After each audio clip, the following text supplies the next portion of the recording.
क्या 40 साल की उम्र के बाद भी हम होम्योपैथिक मेडिसिन की मदद से सफ़ेद बालों को काला कर सकते हैं? इसी के बारे में मैं आज आपको अपने इस वीडियो में बताऊंगा।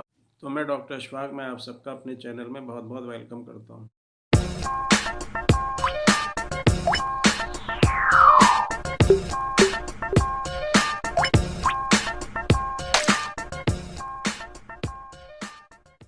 दोस्तों, एजिंग जो है एक प्रोसेस होता है हमारी लाइफ में, और जैसे जैसे बच्चा बढ़ता है आगे चल के जो है उसकी जो है एज बढ़ती रहती है, और उसके इंटरनल और एक्सटर्नल दोनों तरह से उसके अंदर बदलाव आता है। ये एक नेचुरल प्रोसेस है एजिंग का, जिसमें एज के साथ साथ कुछ चेंजेस हमारी बॉडी के अंदर आते हैं। इंटरनल चेंजेस के बारे में अगर हम बात करें तो जैसे जैसे उम्र बढ़ती है 40 साल 45 साल के बाद जो हमारी बॉडी का जो मेटाबॉलिज्म है वो स्लो हो जाता है, और बॉडी का जो मेटाबॉलिज्म है उसके स्लो होने की वजह से जो हमारे डिफरेंट जो सिस्टम है, जैसे circulatory system, respiratory, digestive system, इनकी जो वर्किंग कैपेसिटी है वो भी कम होने लगती है। जैसे कोई एक मशीन है, नई मशीन है, उसको धीरे धीरे जैसे जैसे आप यूज़ करते रहेंगे तो उसमें क्या है, डिजेनरेशन होने लगेगा, उसमें टूट फूट होने लगेगी, उसके जो पार्ट्स हैं वो घिसने लगेंगे। उसी तरह से जो है हमारी बॉडी का भी है। जैसे जैसे एज बढ़ती है तो हमारी जो इंटरनल और एक्सटर्नल दोनों दोनों तरह से हमारी बॉडी के ऊपर इसका इफ़ेक्ट पड़ता है।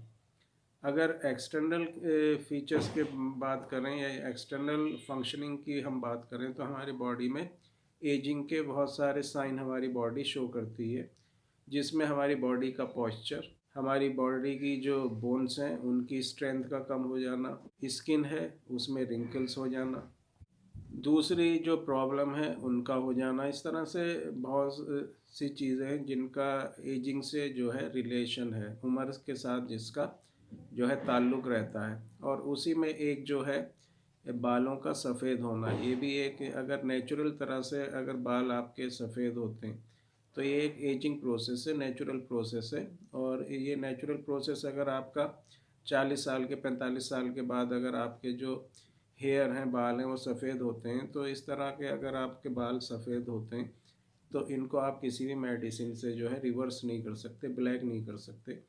इसमें जो दूसरी कंडीशन होती है, दूसरे फैक्टर्स जो रोल प्ले करते हैं, और इन फैक्टर्स की वजह से प्रीमैच्योर हेयर ग्रेइंग की जो प्रॉब्लम है वो होती है। मतलब 40 साल, 30 साल, 20 साल या उससे भी कम एज में अगर बाल सफ़ेद होने लगते हैं तो इसके कुछ दूसरे फैक्टर्स होते हैं जिसकी वजह से आपके बाल सफ़ेद होते हैं। और इस तरह से अगर प्रीमैच्योर हेयर ग्रेइंग की प्रॉब्लम आपको होती है तो इस तरह की जो कंडीशन है, इस तरह से अगर आपके बाल सफ़ेद होते हैं एज से पहले, तो इस तरह की कंडीशन को आप जो है होम्योपैथिक मेडिसिन से बहुत आसानी से ठीक कर सकते हैं।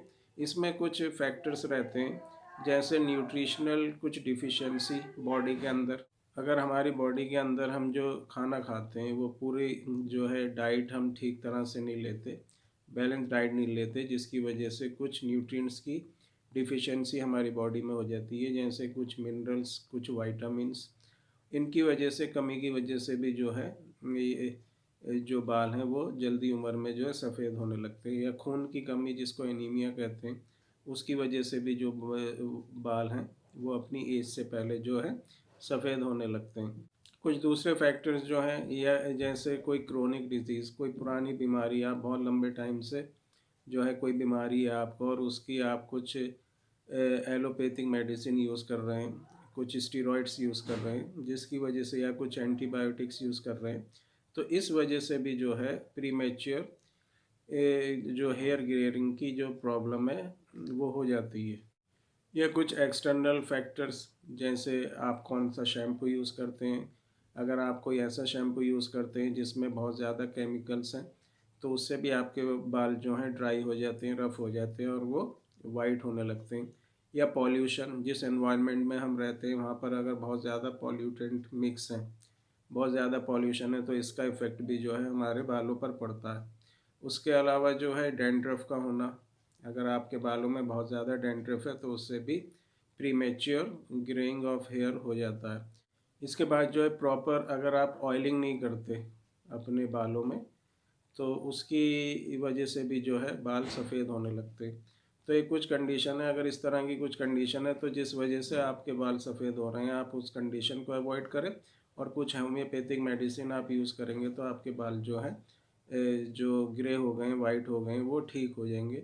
इसमें कुछ होम्योपैथिक मेडिसिन हैं जो बहुत ही इफ़ेक्टिव होती हैं, जैसे एसिड फॉस, लाइकोपोडियम, उसके साथ नेट्रम म्यूर, बेराइटाकार, फॉस्फोरस, इस तरह की मेडिसिन जो हैं सिम्टम्स के हिसाब से हम देते हैं, जिससे प्री मैच्योर ये जो ग्रेइंग ऑफ हेयर होती है वो ठीक। तो हम कह सकते हैं कि अगर आपके जो बाल अगर एज से पहले जो अगर वाइट होते हैं तो उस कंडीशन में होम्योपैथिक मेडिसिन जो है बहुत ही इफ़ेक्टिव होती हैं। और अगर 40-45 साल के बाद अगर आपके बालों को नेचुरल प्रोसेस से अगर वो ग्रे हो रहे हैं तो उसमें फिर होम्योपैथिक मेडिसिन भी जो है ज़्यादा इफ़ेक्टिव नहीं होती। तो दोस्तों ये था मेरा आज का वीडियो। अगर पसंद आया हो तो इसको लाइक करें, शेयर करें, सब्सक्राइब करें और बेल आइकन ज़रूर दबाएं, जिससे जो भी मैं वीडियो डालूँ उसका नोटिफिकेशन आपके पास पहुंचता रहे। तो दोस्तों आज के लिए इतना ही। Bye, thank you and take care.